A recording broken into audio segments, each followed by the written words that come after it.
రాష్ట్రంలో ఒక విచిత్రమైన పరిస్థితులను ఈ ప్రభుత్వం క్రియేట్ చేసేటటువంటి దీనస్థితికి దిగజారిపోయింది. ఒక మాజీ ముఖ్యమంత్రి దైవ దర్శనానికి వెళ్తున్నారని ప్రకటించిన తర్వాత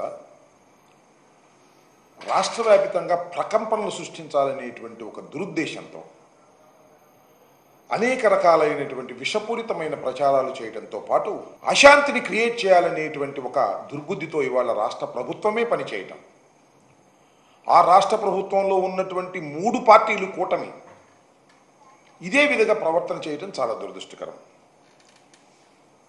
తిరుమలలో జనసేన వారు అసలు మాజీ ముఖ్యమంత్రి ఎలా వస్తాడు, ఎలా దర్శనం చేసుకుంటాడు చూస్తామనేటువంటి మాట.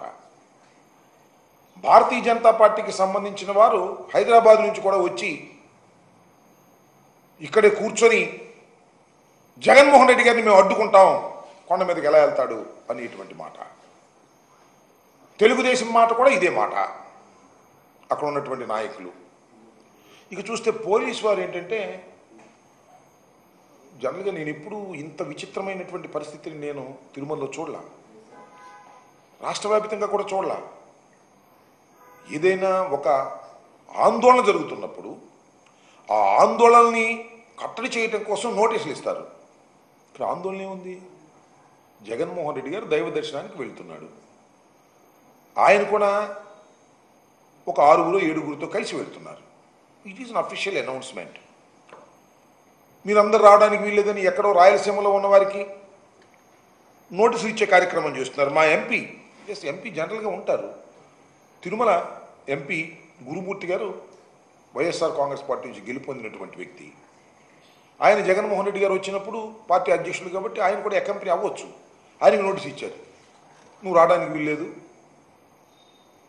జగన్మోహన్ రెడ్డి గారు వస్తున్న సందర్భంలో మీరెవరు కూడా కనబడడానికి వీల్లేదు అనేటువంటి మాట ఆయన చెప్తారు. దీనిలో చిత్రం ఏంటంటే, ఈ నోటీస్ చదువుతాను, పోలీస్ నోటీస్.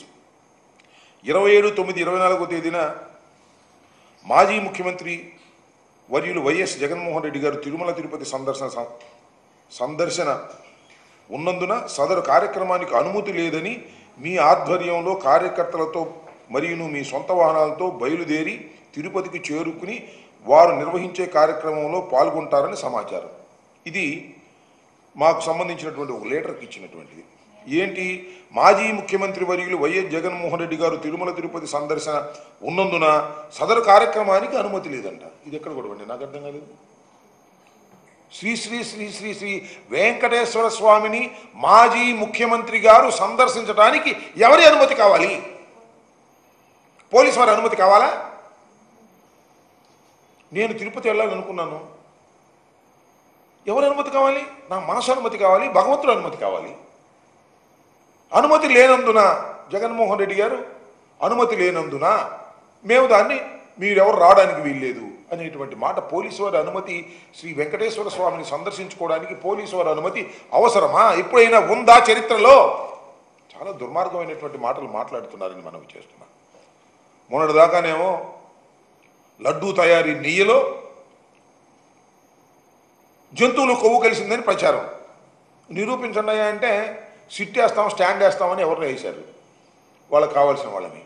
ఆల్రెడీ రిపోర్ట్ అంతా తయారు చేసుకుంటారు లోకేష్, కింద సంతకం పెట్టమే కార్యక్రమం.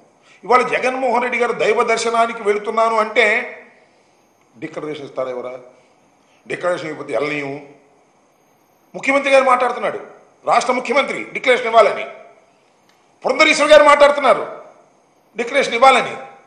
ఏందబ్బా ఈ తొండి? నాకు అర్థం కాల. జగన్మోహన్ రెడ్డి గారు ఇవాళ వెళ్తున్నాడా? ఎన్నిసార్లు వెళ్ళాడు?